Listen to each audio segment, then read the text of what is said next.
Cette émission est une production de la télévision régionale des Moulins.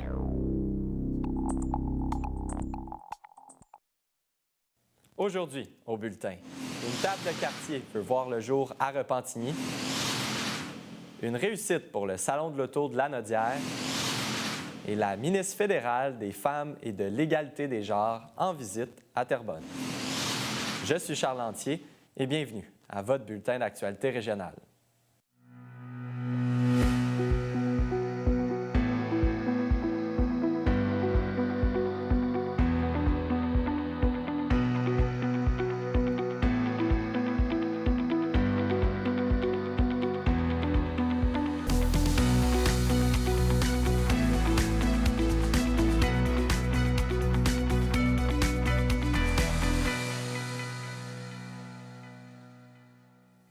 Bonjour, Mesdames, Messieurs. Pour débuter l'émission d'aujourd'hui, nous recevons Francis Charbonneau-Majot afin de parler d'une proposition pour la création d'une table de quartier pour le secteur Le Gardeur à Repentigny. Bonjour, Francis. Bonjour, Charles. D'abord, j'aimerais qu'on présente cette table, ce projet-là. Oui, bien en fait, juste pour expliquer un petit peu le contexte, donc une mobilisation citoyenne qui est née à Repentigny pour s'opposer à un projet immobilier sur une terre cultivée dans le secteur de la Gardeur. Donc, le projet a été bloqué le 12 août par l'administration municipale. Ils ont mis en place un moratoire. Là, en fait, durant la campagne électorale, on souhaitait obtenir des engagements des partis politiques envers la ceinture verte. Puis la table de quartier est arrivée dans ce contexte-là où on n'arrivait pas nécessairement à avoir des engagements très clair sur la protection de la ceinture verte. Donc, on se disait, bien, si on donne un peu de pouvoir aux citoyens de décider, bien, ça pourrait garantir l'avenir de ce terrain-là.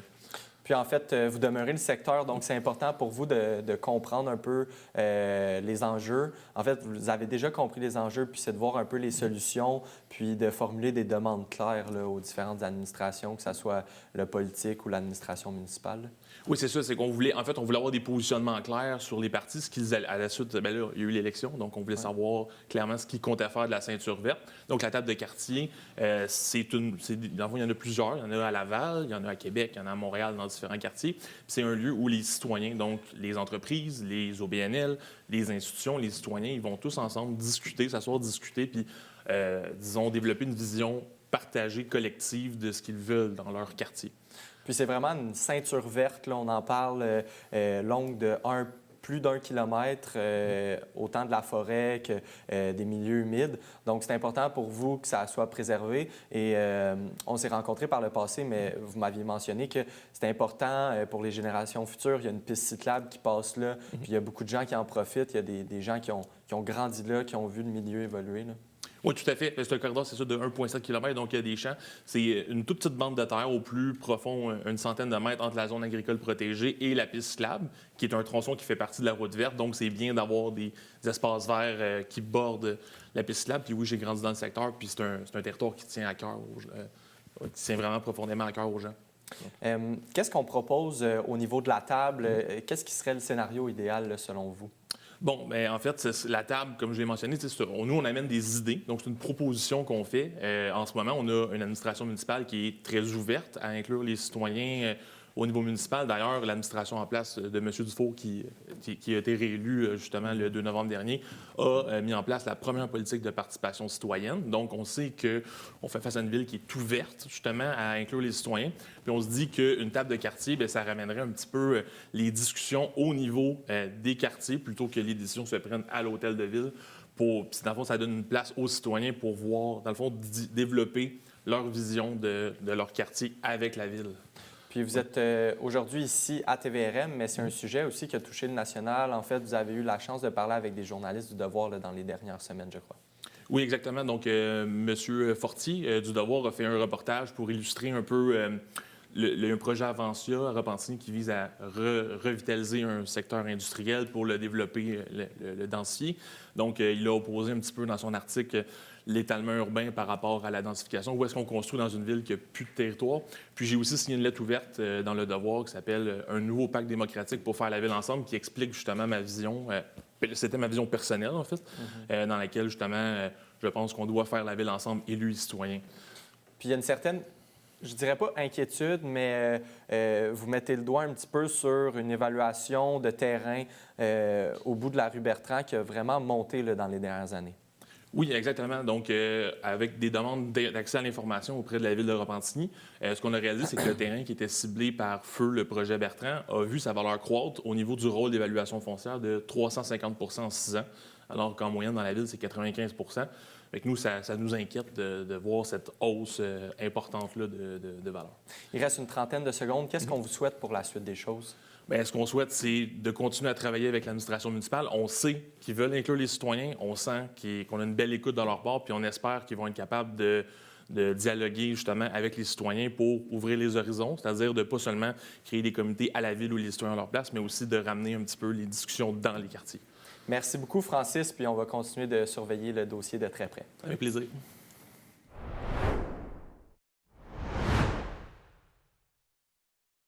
Vous êtes un entrepreneur d'ici, vous avez une histoire à raconter, un parcours unique, des défis surmontés, des réussites à partager? Rejoignez-moi ici même à Fibre E, une émission qui est dédiée à l'entrepreneuriat, diffusée sur le réseau MaTV. Notre objectif, mettre en lumière les talents d'ici, inspirer la prochaine génération d'entrepreneurs et montrer que oui, c'est possible de réussir chez nous.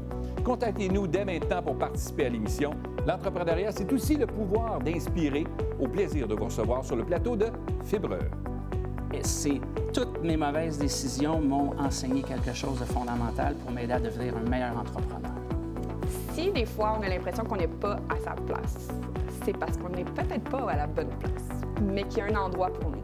Même quand j'étais jeune, je m'amusais à bâtir des projets ou à bâtir des entreprises quand j'étais à mon jeune âge à l'école. Donc, j'ai atterri dans le milieu d'entrepreneuriat, je pense, naturellement. Puis c'est quelque chose qui m'a toujours attiré.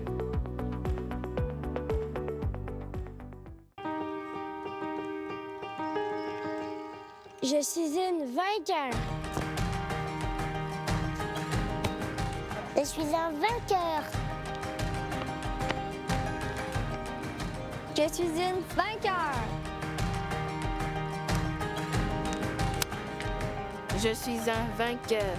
Je suis une vainqueur. Une membre du programme pour enfants amputés des amputés de cœur. C'est grâce à vos dons. Rendez-vous sur le site de tvrm.ca. Consultez votre programmation, vos émissions et l'actualité dans l'anneau d'hier. Si vous désirez revoir ou si vous avez manqué un épisode, n'ayez crainte, toutes vos émissions se retrouvent sur votre site Internet. Devenez membre de TVRM, c'est contribuer au développement de sa mission et de sa communauté. Ne manquez pas votre bulletin en direct le mardi et le jeudi midi pour être informé de tout ce qui se passe dans votre région et plein d'autres émissions sur votre communauté. La télévision régionale des Moulins, pour voir et être vu.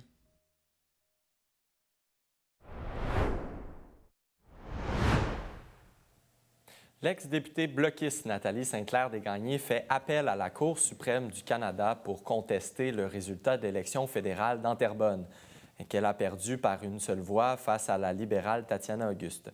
Elle soutient qu'une erreur de Post Canada a privé une électrice de son vote, ce qui aurait pu changer l'issue du scrutin. De son côté, le Parti libéral du Canada reproche à la bloquiste de contrevenir à la loi électorale en lançant une campagne de sociofinancement. Nous vous tiendrons informés des détails. La Ville de Repentigny et la Ville de Terrebonne se sont distinguées au Mérite québécois de la sécurité civile 2025 à Québec. Repentigny a reçu une mention d'honneur pour sa cartographie dynamique du programme Secours adapté, tandis que Terrebonne a remporté un prix Mérite pour son jeu d'évasion mobile Tous à l'abri, visant à sensibiliser la population à la préparation en cas de sinistre. Un nouveau centre Consignation Plus a ouvert ses portes au 533 rue des Migrateurs à Terrebonne, permettant aux citoyens de rapporter leurs contenants consignés. Il s'agit du 5e centre Consignation dans la Nodière et du 2e de type Plus, après celui de Joliette. Depuis le 1er mars 2025, les bouteilles de plastique de 100 ml à 2 litres, incluant celles d'eau, de jus et de lait, sont consignées. L'élargissement de la consigne aux bouteilles de verre et contenants de carton multicouches est prévu pour le 1er mars 2027. À Joliette, le 3 novembre, des militants et militantes de la CSN ont manifesté pour dénoncer le bilan du gouvernement Legault envers les travailleuses et travailleurs du Québec.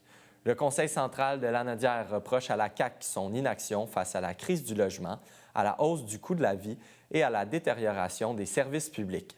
Cette mobilisation s'inscrit dans la campagne Faire front pour le Québec qui vise à réclamer des mesures concrètes pour améliorer les conditions de travail et renforcer la justice sociale. De retour après la pause.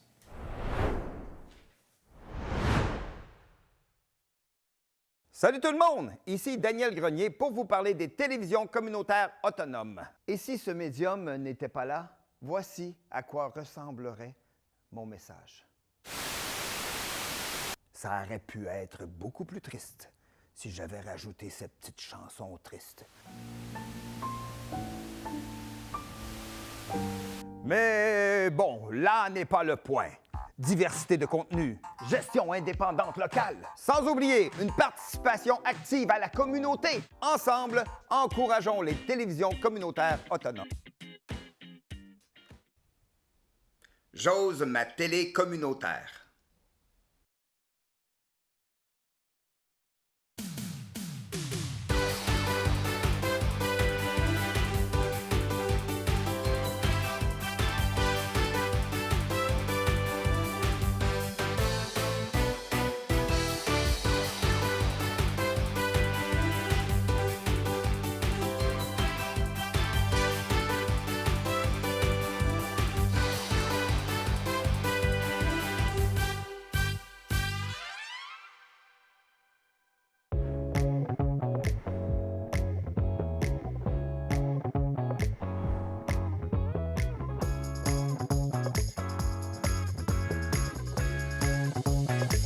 Bienvenue à Cuisine du Monde. Oui, c'est exact. Je comprends.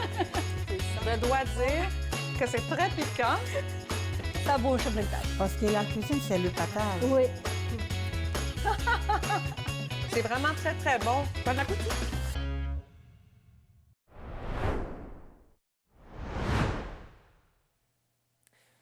Dans les derniers jours, le Salon de l'Auto de la Naudière battait son plein alors que plus d'une trentaine de concessionnaires avaient fait arrêt au Centre Expo pour rencontrer les visiteurs, oui. J'ai pu m'entretenir sur place et me rendre pour voir l'ampleur de ce salon. Voici le topo. Le salon d'auto, à la base, c'est un salon de véhicules électriques qu'on a créé il y a déjà 3 ans. C'est pour montrer la gamme de véhicules complète et essayer de convertir les gens un peu à ce qui s'en vient dans le domaine de l'automobile, qui sont les véhicules électriques. Cette année, on a une petite version un peu différente où on inclut les véhicules à essence. Mais encore là, ces gens-là, on est ici pour les convertir. On a des essais de véhicules électriques. Donc, on peut venir essayer des véhicules sur place. On a des belles conférences aussi également qu'on peut participer, avoir toute l'information disponible, en fait, sur les véhicules électriques. Là. Je suis déjà électromobiliste depuis 7 ans et demi, mettons presque 8 ans. Et puis, quand on m'a demandé l'année dernière, c'est ma 2e édition pour moi personnellement, c'est naturel. C'est vraiment quand on devient électromobiliste, on veut le partager, on veut... il y a beaucoup de curiosité aussi des gens qui nous posent des questions. Fait que là, je me suis dit, quand ils m'ont dit ça, je dis, bien, c'est ça qu'on va faire. Je fais une conférence demain qui est une conférence causerie avec Alexandre, justement, où on va parler de notre expérience comme personne ordinaire qui conduit une auto électrique, les questionnements que les gens pourraient avoir. Venez nous voir, on a toutes les réponses pour vous autres. Puis si on ne l'a pas, on va aller la trouver. C'est vraiment, on est des passionnés. Puis moi, je suis content d'être ici parce qu'on se contamine un peu quand on vient aussi. Moi, c'est sûr que le volet électrique me touche beaucoup. Moi, je suis venu ici l'année dernière, je faisais pas de vélo, j'avais jamais fait de trottinette de ma vie. Je suis rendu avec 2 trottinettes puis 2 vélos. Des vélos à assistance électrique, j'ai jamais capoté ma vie de même. Fait que venez vous contaminer, c'est même bon pour la santé. L'avenir de l'automobile est toujours un peu incertain. Les gens se posent des questions, ce qui se passe, les tarifs. Ici, on a toutes les réponses. La majorité des concessionnaires sont présents sur place, donc c'est le temps de venir les essayer, les adopter, parce que moi, je suis un bon consommateur de véhicules, j'adore ça. Et ici, là, j'ai vraiment toutes les réponses que j'ai besoin. Puis on sent qu'il y a encore beaucoup d'éducation à faire, entre guillemets. Là. Je veux pas rentrer rien dans la gorge de personne, mais les gens ont des questionnements. J'ai fait une entrevue avant hier. La personne avec qui je parlais avait des questions que j'avais en 2016. Puis là, je fais comme, on dirait que la réponse à ça est évidente. Bien, pas tant que ça. Fait qu'il n'y a pas de gêne à poser une question. Puis nous, on va essayer. Les réponses à toutes vos questions concernant l'électrification, l'auto électrique, la mobilité électrique, vous allez trouver les réponses ici d'une manière ou de l'autre avec les différentes. Il y en a un paquet de conférences. On en fait une, mais on n'est pas les seuls. Puis il y a des gens pertinents qui viennent parler de leur domaine d'expertise, la recharge, entre autres, les bornes, comment tu deals avec une borne à la maison. Quand je suis en appartement, je fais quoi? On en a 1000 des réponses pour les gens. Donc, moi, je trouve ça le fun. C'est beaucoup le mandat que je me donne aussi d'amener un peu la lumière sur ces questions-là, qu'on ne soit pas gêné de les poser. Puis je pense que quand on a les réponses, on change, on comprend pourquoi il y a des gens qui sont adeptes de ça. Puis je pense qu'on convainc des gens plus quand on répond comme faut à leurs questions. T'sais. les concessionnaires de Terrebonne, la Naudière sont vraiment impliqués dans le salon. Ils aiment l'événement. Les gens répondent en grand nombre. Ils sont ici. Il y a des belles promotions aussi à l'automne. Oui, il y a les véhicules électriques parce que moi et Martin, on est passionnés. On veut vraiment là, investir. Limite fatigant. Oui, un petit peu. Mais oui, il y a les véhicules à essence qui sont là aussi. Donc, venez voir, venez poser vos questions. Les salons sont là pour ça. Les concessionnaires, là, leur équipe, là, tout le monde est ici. Là. Ils sont présents pour eux et vraiment là, démotivés. Alexandre, si tu me permets, l'année dernière, c'était ma première expérience ici à Terrebonne. Puis à un moment donné, je suis comme, qu'est-ce qu'ils font là? Alex dit, bien, ils sont en train de faire une vente.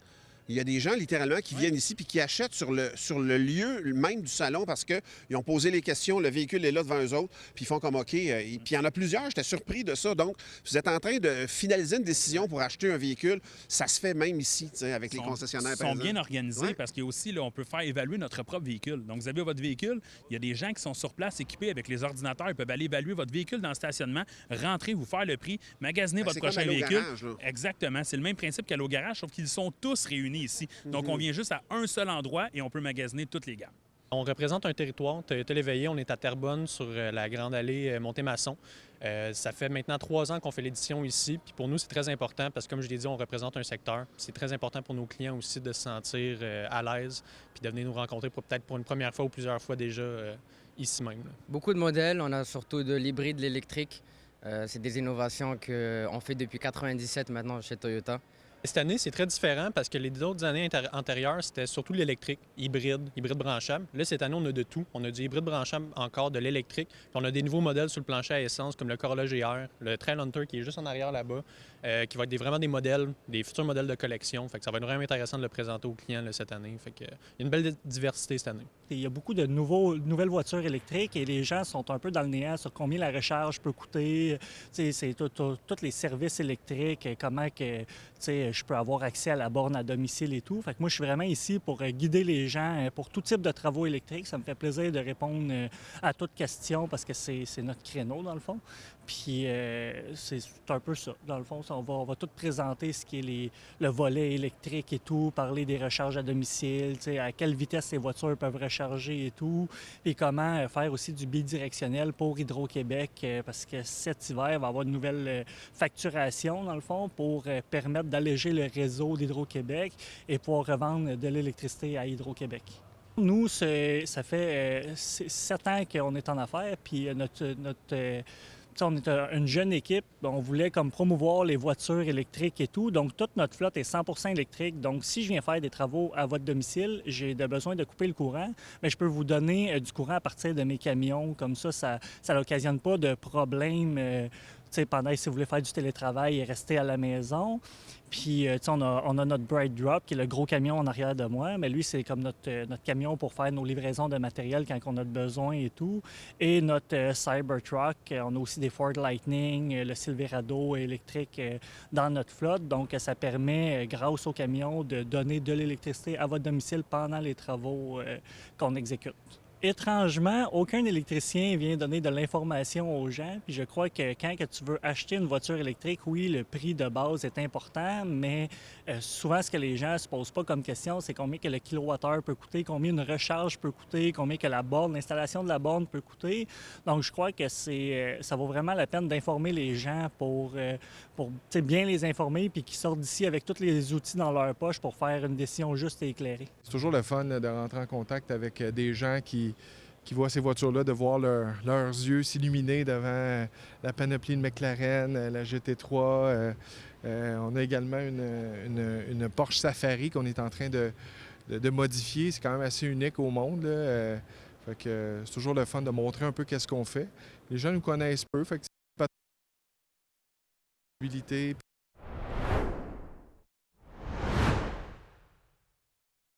Bonjour, je m'appelle Megan. J'adore la natation, la gymnastique et la bicyclette. Parfois, je dois faire les choses différemment. C'est l'association des amputés de guerre qui me donne les prothèses dont j'ai besoin pour faire mes activités préférées.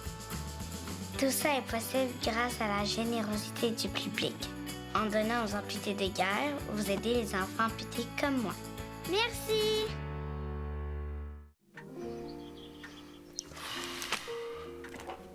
Bon dimanche tout le monde et bienvenue à votre rendez-vous dominical, votre télé bingo. Bingo! du nouveau à TVRM. Regardez toute la programmation en continu sur tvrm.ca/en direct. Que vous soyez fan de musique, de culture ou d'actualité, ne ratez pas cette chance de suivre les événements et les personnalités de votre région.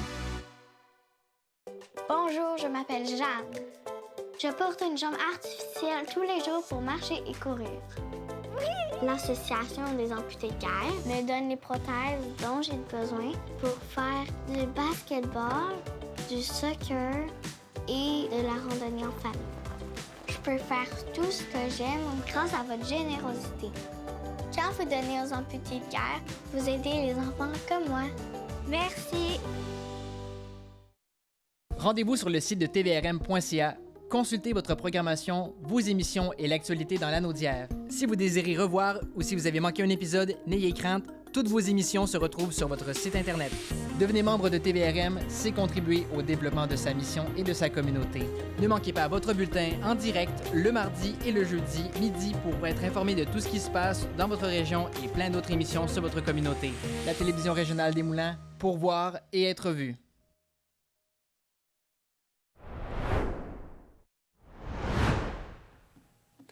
Terrebonne a récemment reçu la visite de la ministre fédérale Rechi Valdez, responsable des femmes, de l'égalité des genres et secrétaire d'État. Accompagnée de la députée Tatiana Auguste, elle est venue constater le dynamisme de la communauté locale et rencontrer des entrepreneurs d'ici dans une visite axée sur la culture, le tourisme et l'entrepreneuriat féminin. Naila, quel était le but direct de la ministre fédérale? Oui, bien c'est ça. La ministre Valdez a tenu à venir sur le terrain pour mieux comprendre les réalités des entrepreneurs et des petites entreprises d'ici. Dès son arrivée, là, elle a salué la créativité et la vitalité des gens de Terrebonne, tout en soulignant l'importance du rôle que joue la culture dans le développement économique régional. Puis, elle voulait voir par elle-même ce dont la députée Tatiana Auguste lui avait parlé à Ottawa, donc l'énergie et la richesse culturelle de la région. Puis, elle a visité plusieurs lieux, rencontré des entrepreneurs locaux et échangé sur les défis liés à la croissance des petites entreprises. La ministre a été particulièrement touchée par une entreprise familiale, donc tenue par une mère et sa fille. Puis, elle a souligné à quel point elles ont su préserver le caractère historique de leur commerce tout en intégrant leur touche personnelle et moderne. Puis, selon elle, c'est un bel exemple de leadership féminin et de l'attachement des entrepreneurs à leur communauté. Elle nous parle aussi d'autres aspects qui l'ont vraiment intéressée. On peut aller l'écouter. Also coming to the island, I thought it was really nice to walk around. Versatile the space is, it promotes the local art, but of course you can have like different shows and celebrations, and that's what it's all about. It's bringing community together. So it's been very special for me to learn all about it. And then every step along the way, there's these beautiful history plaques. So learning that the theater was 10 or 15 cents once upon a time, and just learning a little bit more about each of the historical sites was really special. Our federal government is very much supportive of ensuring that we're growing our tourism industry all across this beautiful country, including Quebec and including in cities like Terrebonne. And I do appreciate the leadership of the local governments, ensuring that the local history is being preserved. But federally, what we're doing is making sure we're supporting through our investments in attracting, local conferences that come to local areas, because we understand that by having a strong tourism industry, it supports community, it promotes local small businesses, and it grows our economy as a whole. So by preserving beautiful places like Terrebonne, it really will help attract people to come here. And Tatiana even shared with me that there's movies even produced here locally. So I think all of those things that we can do, I'll continue to support Tatiana and work together as a federal government to make sure that the stories of Terrebonne are being shared. Et pour Mme Auguste, j'imagine que cette visite avait une signification particulière.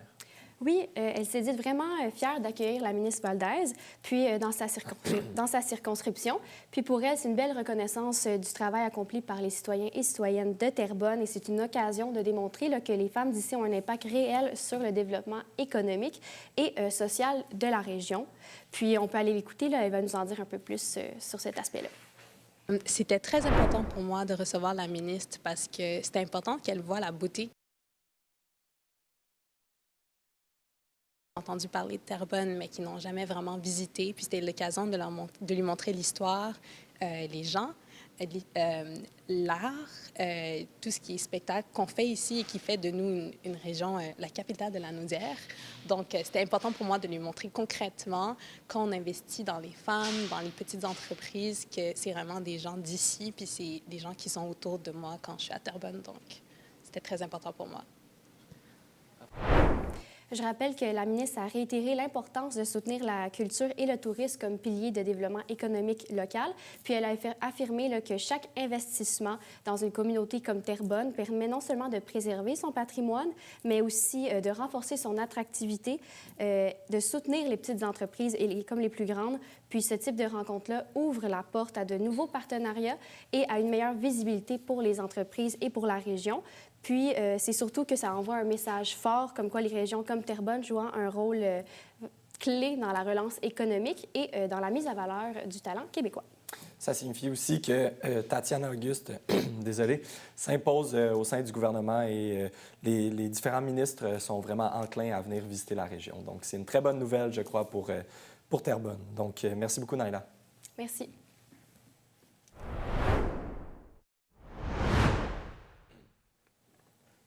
C'est ce qui conclut votre bulletin d'actualité régionale. Au nom de toute l'équipe, merci d'avoir été des nôtres. On se retrouve mardi prochain. D'ici là, je vous invite à aller consulter le site Internet de TVRM ou encore notre chaîne YouTube afin de voir ou revoir nos émissions. Restez à l'antenne puisque c'est Fibre qui suit, animé par Pierre Berthiaume. À bientôt tout le monde.